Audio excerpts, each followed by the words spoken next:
Maria, go ahead. You want to get Maria to respond? Right. I just want to ask you guys, when we talk about lack of clarity, I believe what Maria was saying, lack of clarity coming in from the United States policy. Another point of criticism here in Pakistan is that just recently 5 men, including a Haqqani network commander, were put on the specially designated terrorist list, but the entire organization has not been branded as a terror organization. Now, many over here in Pakistan feel that it's probably to keep the channel of diplomacy open even with the Haqqani network. This is just one example of a lack of clarity in the policy of the United States. So, Dr. Pillai, I'm going to direct this to you. I mean, this again gets to that question that often people in Pakistan raise, that at one side you want us to talk to the Haqqani network, but on the other side you're pushing us to a military operation. And what Maria was saying sort of kind of speaks to that, in that why isn't it yet been declared a terrorist organization if and unless we want to still talk to them? Well, again, it's not all or nothing. We in the United States have a long tradition of talking and fighting with people who are adversaries, but we realize that we need diplomacy to resolve a situation, like the ongoing conflict in Afghanistan. And I agree that there's a lot of working out of just what we want, we as well as what the Pakistanis want in Afghanistan, and there's going to be a lot of hard negotiating. But I wouldn't look at this as inconsistency. I would look at it as a very difficult political, military situation. It's going to be hard to come up with a formula that will get us closer to even modest stability in Afghanistan unless we consider all of the things we're doing both militarily and diplomatically. And the Haqqani group, as well as elements of the Taliban itself, present very, very difficult conundra in this respect as to how you coordinate the military action with the diplomatic action. It's not a simple thing of we're either going to fight them or we're going to talk with them. Professor Cohen, before we go back to Islamabad, do you feel that, Maria, I'll be over in just a second, do you feel like that the Haqqani network has become such a huge sort of cancer in this relationship, the U.S.-Pakistan relationship, that it is now the sole defining quality of this relationship? The problem is not the Haqqani network or Taliban as such. The problem is Pakistan allowing or being incapable of containing these groups who operate in Pakistan and attack Americans and Afghans and even Indians elsewhere. That's the problem. Pakistan cannot defend its own sovereignty because these groups are using Pakistan on a regular basis. Pakistanis complain about impingement on sovereignty by American forces, and that's true. I agree with that. But there's also been historic impingement by the Taliban and now by the Haqqani group. Now, whether the ISI is allowing these groups or cannot stop these groups is a question for Pakistanis to find out. Right. Ms. Sultan, I want to come over to you and just get you to respond to what our guests over here are saying. I mean, the general problem that is being articulated is that Pakistan has been unable to deal with these groups, whether or not they have the capacity to do so, whether or not they're supporting them. These are big questions that many in Washington often ask. Well, thank you, Rosa, for that question, but I'd just like to say to Steve that I consider him as a friend as well, and it's not a question of propaganda. It's a question of how things are seen perhaps in Islamabad. We understand that a relationship with the United States is very valuable, and we would like to continue to remain engaged with the United States on various issues, but at the same time, just like Paul said, it is also a very complex relationship, both in terms of Pakistan-US relations and both in terms of Pakistan-Afghanistan relationship. And the fact of the matter is this, that in 70% of the area, there is still a Taliban presence. The fact of the matter is this, that there hasn't been an endgame peace which has descended in Afghanistan in which one can talk about it as a victor's justice. The fact is this is negotiation in progress. The fact is that there is, still various counter-terrorism, counter-insurgency, which is happening in Afghanistan. It's not a question of Pakistan being capable of handling the entire transnational threat. To put it squarely, of course, Pakistan doesn't have the capability to deal with the international Al-Qaeda network and to deal with the amount of threat it receives from Afghanistan or even from these, transnational threats. It requires international cooperation. What Pakistan is cross about, or what Pakistan cannot understand, is that despite our commitment, despite the cost which we have given, there seems to be constant pressure on Islamabad to do more, to do more. And yes, we can understand where United States is coming. We can understand that there is frustration on ground. What we can't understand is that honesty of purpose, which we, to our best of ability, are trying to give. Should we also presume that in this case, that if there have been, say, 10 attacks which have come across the border since last 3 months, that they have come as a result of ISF's complacency or NATO's complacency, which are on the other side of the border? Of course not. We believe that these groups act independently, and sometimes they work across this porous border as it exists.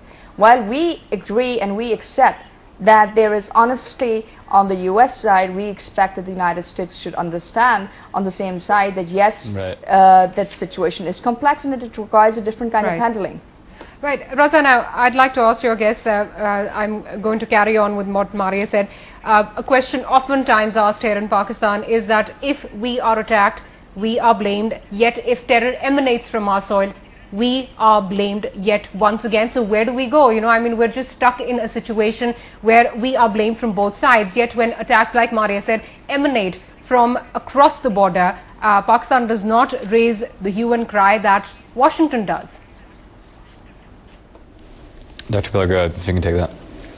Well, they can raise a hue and cry. I mean, we've got a cross-border problem between Afghanistan and Pakistan in both directions. There's no question about it.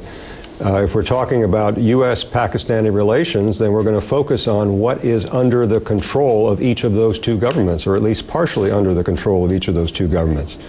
We wouldn't expect that Pakistan can control everything on their side of the border, just as Pakistan should not expect the NATO command, the ISF, to have control of everything on the other side of the border. But there are degrees of control. Pakistan and Pakistan to control everything on its side of the border. That's precisely the issue. I don't think that's simply not true. There's an expectation that more effort be made, where there are established relationships with groups such as the Haqqani group, probably most notably the Haqqani group, which operates regularly across the border, an expectation that more effort be made to exert more control. That is far different from an expectation of total control.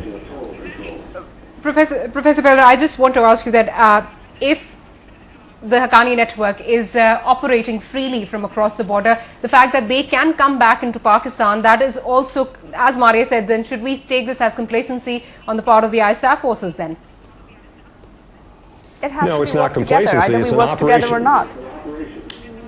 It's an operational challenge, and if we had any of the NATO commanders from Afghanistan here in this discussion, they would point out how frustrating and difficult it is for them not to be able to conduct what would be called hot pursuit across the border as militants like those in the Haqqani group conduct their operations and then quickly withdraw across the Durand line.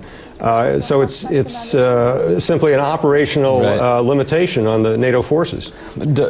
Professor Cohen, I want to ask you this question. That's precisely the point, Raza. Just 1 second. I think that's precisely the point. It's the frustration which we feel also on this side of the border, that it's an issue which requires complex handling and a much deeper understanding and trust between the two parties, rather than the blame game which comes in the public arena, which doesn't help either side, or it only strengthens the terrorist on the other side. Right. I want to try to get a little bit further, and I just want to ask Professor Cohen, what do you think is, when we look at Pakistan and we've articulated how it's not completely easy just to go after these groups, it's just not possible in terms of the materials and supplies needed, plus they're a large chunk, they occupy a large piece of land, there are a lot of people.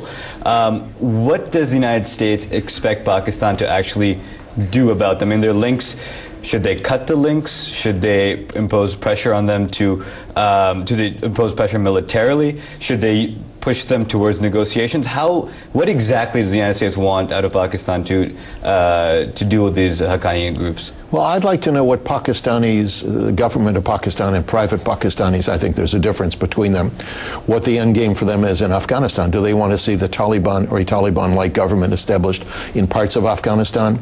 Are they willing to undergo a new civil war in Afghanistan with perhaps the Indians and the Iranians and maybe the Americans supporting the North? That's Bob Blackwell's argument, that we get what we can can out of Afghanistan. How do Pakistanis see the future of Afghanistan? Or do they want a non-aligned neutral Afghanistan where all countries, including Iran and India and the U.S., provide support for it, which does not threaten Pakistan? I think Pakistan has legitimate interest in Afghanistan. That is, Afghanistan not be used as a base to attack Pakistan. Their Pakistani concerns are legitimate and real. But on the other hand, where's the process to achieve that kind of Afghanistan?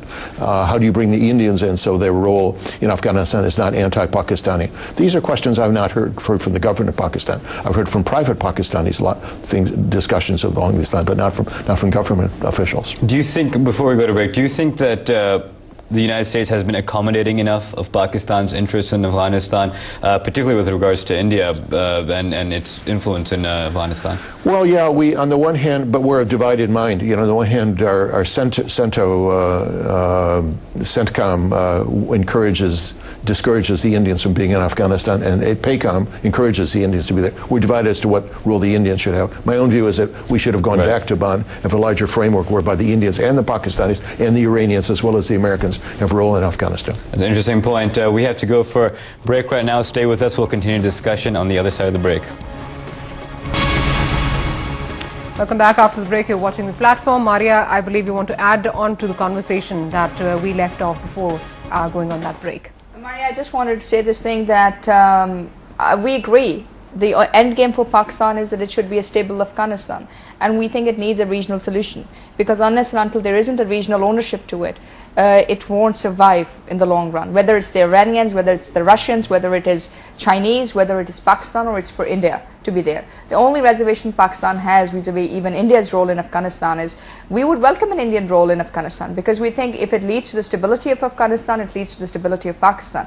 The only problem is if Afghanistan is used as a base for carrying out operations in Pakistan, like in Balochistan or in other areas, that's where the points of differences occur. Or for that matter, if the Afghan National Army is trained on the basis in which it sees Pakistan as a threat, that could be an area of concern. But otherwise, I think regionally, Pakistan has great stakes attached to Afghanistan and Afghan stability. So it's not a question of a Pashtun-led dominated Afghanistan which we're looking for. What we're looking for is a stable Afghanistan, which is a stronger Afghanistan. And we want some kind of a control also, and some kind of a stoppage on the drug problem which is existing over there, because we think that is directly aiding this war against terrorist efforts, and is this entire terrorism problem is to a great degree also linked to the drug problem which is emanating from Afghanistan. This, according to one estimate, is approximately $83 billion trade per annum, which is coming out of Afghan drug trade.